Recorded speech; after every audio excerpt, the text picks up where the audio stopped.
Like I mentioned earlier, our people, we are forced to learn the language we do not have ancestrally. But the funny thing is that nature and our ancestors have a way of preserving things. Today, if you come to Anioma, my home place today, and Anioma, if you look into their words, you find out that every word we have, most of the words we have are still Benin words embedded in our own language. Not Igbo language, not Igbo words, but we are called Igbos. I'll give you an example. Benin, a female in Benin is called Oko. In Ancholana, a female is called Oko, a derivative of Oko. In Igbo land, a female is called Mwan. What is the relationship there? No. Are there Mwan and Oko or Oko? Is there any connection? Okay. As I was sitting there here, they talked about window and door. In Maulana, door is called Apple. Bini, Apple. Yes. Igbo, Uzo. Different. What's the relationship? No. In Maulana, male is called Ope. Bini, Opia. Yeah. Igbo, Nwoke. Are we together? Yes. Yes. Okay. In Benin, old or aged man, somebody that is matured, married or not, is called Opioba. Olona, Okioba. Benin, Nnukwu Nwoke. Igbo. That's what Igbo I mean. Nwoke or Nnukwu Nwoke. Or Iche. What's the relationship? Between Now, and I keep on saying this, if I can go on and on and on and tell you all this. We retain our words in our language, even if our dialect has been Igbonized or Anglicized. Yet, somebody will call us Igbo Delta. Can we blame our cousins in the other side of the river for this? No. This was an intentional seed of discord sown by the colonial power to ensure that there is perpetual disunity and ensure that we do not live in peace with one another. Let's move forward, because if I continue on this, we can stay here and talk too much about it. We have even, ancestor. Benin will say Enika. Olona will say Enika. What's the difference? no. Similar. Igbo, we say Molian. Different. All right, let's go on. So I'm going to cut off a lot of things because of time.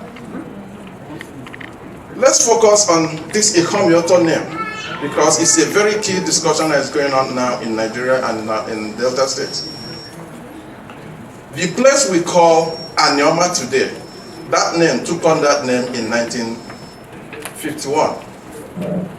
I asked somebody, not quite long, with this argument you are making, what was the name of this land before it was called Anioma?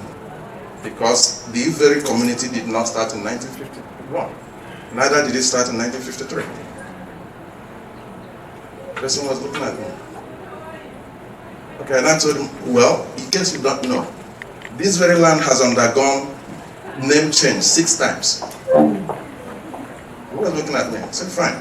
The first name given to this land was Ihomioto, and that name was given to it by Oba Urogwa. Because after the war, and when he ascended the throne, he mapped out the entire place where he and his younger brother fought war against the Eastern and the Igbos, and named it Ihomioto, then installed his younger brother as Oba Nisika. By the grace of God, I'm a descendant of that same man, Ube, who was the first Oba Nisika.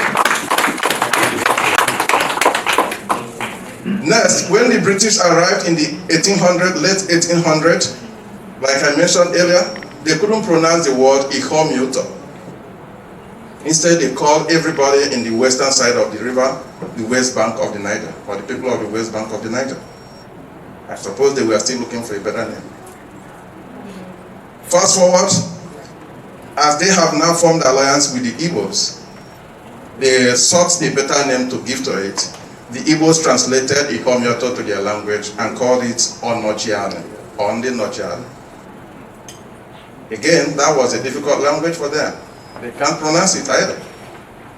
Then after this war has started, well, good enough, they found a word. Because we are now the warriors fighting against them based on Ekumeku and Njocham, Imwanon and Magic. So they started calling us Ekumeku people. The actual pronunciation word is Ekumeku, but they can't pronounce it well, it turns into Ekumeku. Then, after the amalgamation and the formation of Nigeria, they now changed the entire thing and found a new name, Western Igbos. Because now they have grouped us into the Igbo group. So the Eastern Igbo are the people on the eastern side of the river, while those in the western side of the river are now called Western Igbos. Fast forward to 1951, thereabouts, Denis Osadebe sought to regroup the people that they have now recognized, because by this time they have already split us, the entire kingdom, into 4. Anyocha, Ndokwa, Eka, and Oshimiri, local governments. So a way to bring us together, Denis Osadebe and his team moved to form a new name that will be suitable for the land. So they took the first letter of each of the 4 local governments and then added the movement association to it to form Anioma. So we now have A for Anyocha, N Ndokwa, I, Eka, O, Oshimiri. M for movement and A for association. That M and A also has its derivative from splitting Oshimiri into O and M, then putting A, the last A from Anyocha North. Now, with these whole changes that we have undergone, today some people claim that the land of Anioma is now an Igbo land without realizing that the original, and by the way, they are making this argument based on the new name, Anioma, forgetting that the original name of the land was a Benin name. Ihomyoto. Likewise, if you go to Edo, there's a place we call Akure today. The original name is Edo Nekwa. Or Edo Nekwe. Thank you.